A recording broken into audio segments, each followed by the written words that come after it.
क्रिस्त में मेरे प्यारे भाई और बहनों, आप सभी को जय यीशु। आज हम देखेंगे कि परमेश्वर अपने भक्तों को, अपने नबियों को बताए बिना कुछ नहीं करता।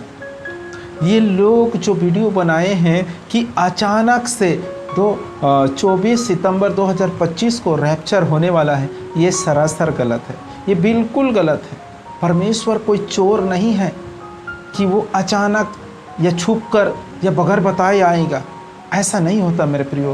परमेश्वर हमारे उद्धारकर्ता, जीवित खुदा, सारे सृष्टि का मालिक है। उसे छुप कर बगैर बताए आने की कोई ज़रूरत नहीं। वो बताकर तुरोही के आवाज़ के साथ आएगा, विपुल धुनी के साथ आएंगे, अपने संतों के साथ आएंगे। इस प्रकार से लिखा हुआ है। वो छुप कर अचानक नहीं आने वाला है मेरे प्रियो। ये सब बताते हैं वो बिल्कुल गलत है। आइए हम इस बातों को समझने के लिए आमोस के ग्रंथ में की ओर बढ़ेंगे। अध्याय 3 पद संख्या 7 के वचन को हम पढ़ेंगे। यहाँ पर लिखा है, क्योंकि प्रभु ईश्वर नबियों अपने सेवकों को सूचना दिए बिना कुछ नहीं करता। परमेश्वर के वचन में क्या लिखा है? क्योंकि प्रभु ईश्वर नबियों अपने सेवकों को सूचना दिए बिना कुछ नहीं करता। और आज के लोग क्या कह रहे हैं? अचानक से आएंगे, हमको उठा ले जाएगा। अरे वो चोर है, छुप के आएगा, पीछे से, पीछे के दरवाजा से आएगा। ऐसा कोई होगा क्या? नहीं, वो तो डंके के चोट के साथ आएगा। वो तो गरजते हुए आएगा, सिंह के समान, क्योंकि वो राजाओं का राजा है, प्रभु को प्रभु है। उसे किसके डर है? वो तो गर्जन के साथ आएगा। अपने संतों के संत गण है, उनके जो दूत हैं, उनके साथ आएगा वो। मेरे प्रियो, ये गलत है। और यहाँ हम वचन में पढ़ के आ रहे हैं कि अपने जो नबी है, अपने सेवक है, उन्हें बताए बिना, सूचना दिए बिना वो नहीं आता। आइए हम इस वचन को समझने के लिए एक वचन की ओर बढ़ेंगे। संत यूहन्ना के सुसमाचार अध्याय 1 पद संख्या 23 को हम पढ़ेंगे। यहाँ पर लिखा है, उसने उत्तर दिया, मैं हूँ, जैसा कि नबी एशियास ने कहा है, निर्जन प्रदेश में पुकारने वाले की आवाज़, प्रभु का मार्ग सीधा करो। ये कौन कह रहा है? संत यूहन्ना बत्तीस्ता। संत यूहन्ना प्रभु यीशु मसीह के शिष्य नहीं, संत यूहन्ना बत्तीस्ता जो प्रभु यीशु मसीह से पहले आए थे। उसके पास शास्त्री फरीसियों ने कुछ लोगों को ये पूछने के लिए भेजा कि क्या आप एलियास हैं? क्या आप नबी हैं? क्या आप वो मसीह हैं जो आने वाले थे? इस प्रकार से पूछने के लिए उसके पास भेजा गया। और संत यूहन्ना यहाँ 23 पर जब उत्तर देते हैं, मैं हूँ, जैसा कि नबी एशियास ने कहा, निर्जन प्रदेश में पुकारने वाले की आवाज़, प्रभु का मार्ग सीधा करो। वही मैं हूँ। इस प्रकार से संत यूहन्ना बत्तीस्ता साक्ष्य दे रहे हैं। कहने का अर्थ क्या है मेरे प्रियो? मैं समझाना क्या चाह रहा हूँ कि प्रभु यीशु मसीह आने से पहले कौन आया? संत यूहन्ना बत्तीस्ता का जन्म हुआ। और उसने ये जो बत्तीस्मा देने का शुरुआत किसने किया? प्रभु यीशु मसीह ने नहीं। प्रभु यीशु मसीह तो संत यूहन्ना बत्तीस्ता के पास जाकर बत्तीस्मा लिए, लेकिन बत्तीस्मा का जो शुरुआत किसने किए? संत यूहन्ना बत्तीस्ता ने। इसीलिए संत यूहन्ना बत्तीस्ता कहा जाता है उसे, क्योंकि उसने पश्चाताप के बत्तीस्मा देना चालू किए।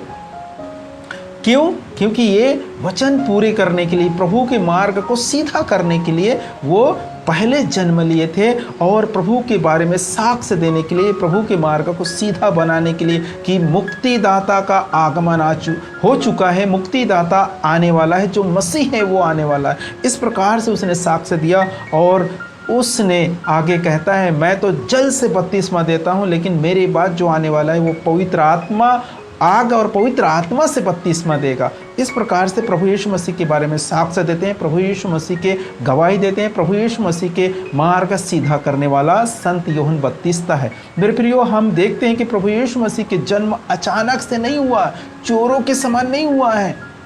कैसे हुआ है? उसने पहले अपने दूत को भेजा।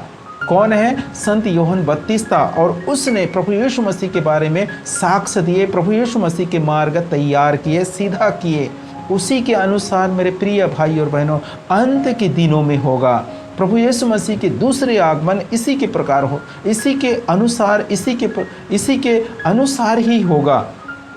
जिस प्रकार प्रभु यीशु मसीह के जन्म से पहले संत यूहन्ना बपतिस्ता आए थे, उसी के अनुसार प्रभु यीशु मसीह के दूसरे आगमन से पहले वो अपने 2 गवाहों को भेजेंगे।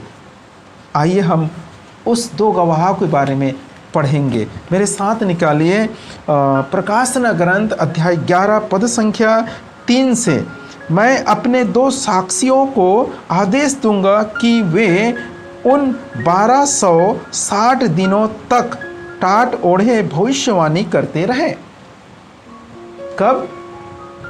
ये जिसे हम रैप्चर कहते हैं, जिसे लोग झूठी अफवाह फैला चुके हैं कि एक झटके से उठा लिया जाएंगे, अचानक होगा, चोरों के समान आएगा, ये झूठे से जो खबर फैलाए हैं उसी के बारे में बोल रहे हैं।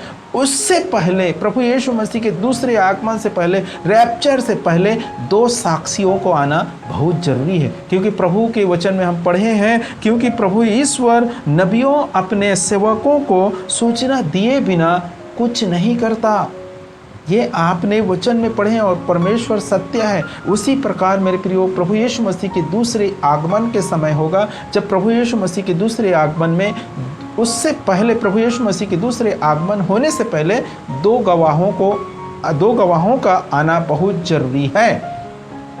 और वो 2 गवाह यरूशलेम में, जहाँ प्रभु यीशु मसीह को आरोहित किए गए थे, वहाँ पर ये 2 गवाह 1260 दिनों तक भविष्यवाणी करते रहेंगे, पश्चाताप के उपदेश देंगे, लोगों को मार्गदर्शन करेंगे कि प्रभु का दिन निकट आ चुके, परमेश्वर आने वाला है, प्रभु यीशु मसीह के दूसरे आगमन होने वाला है, पश्चाताप करो और पापों से तौबा करो। इस प्रकार से उपदेश देंगे और तब जाकर प्रभु यीशु मसीह आएंगे, जिसे कहते हैं रैप्चर। मेरे प्रियो, आज आप समझ गए होंगे कि प्रभु ईश्वर चोरों के भांति नहीं, चोरों के समान नहीं आने वाला है। वो सिंह के समान गरजते हुए आएंगे और आने से पहले अपने दूत को भेजेंगे, 2 साक्षियों को भेजेंगे, 2 गवाहों को भेजेंगे और वो 1260 दिनों तक टाट ओढ़े हुए पश्चाताप के उपदेश देंगे, भविष्यवाणी करते रहेंगे। उसके बाद प्रभु यीशु मसीह का दूसरा आगमन होगा। मेरे प्रियो, आप समझिए और परमेश्वर के वचनों के अनुसार विश्वास करना सीखिए। आपको कोई नहीं बहका सकता, आपके अंदर डर, घबराहट उत्पन्न कोई नहीं कर सकता। यदि आप परमेश्वर के वचन में चलेंगे, परमेश्वर के वचन को पढ़कर उसे सुनकर उस पर चलेंगे, उसमें मनन चिंतन करेंगे, तो कोई आपको भयभीत नहीं कर सकता, कोई घबराहट आपके अंदर उत्पन्न नहीं कर सकता, कोई आपको डरा नहीं सकता, कोई आपको बहका नहीं सकता। यदि आप परमेश्वर के वचन को सुनकर पढ़कर चलेंगे, तब परमेश्वर के वचन में कहते हैं प्रभु यीशु मसीह के दूसरे आगमन से पहले अपने 2 गवाहों को भेजेंगे और वो 2 गवाह आने के बाद ही प्रभु यीशु मसीह का आगमन होगा। मेरे प्यारे भाई और बहनों, आज इस वीडियो के माध्यम से समझ गए होंगे कि प्रभु यीशु मसीह का आगमन कब होगा। परमेश्वर पिता इन वचनों के अनुसार हम सबको भरपूर मात्रा में आशीष दे। आप सभी को जय यीशु।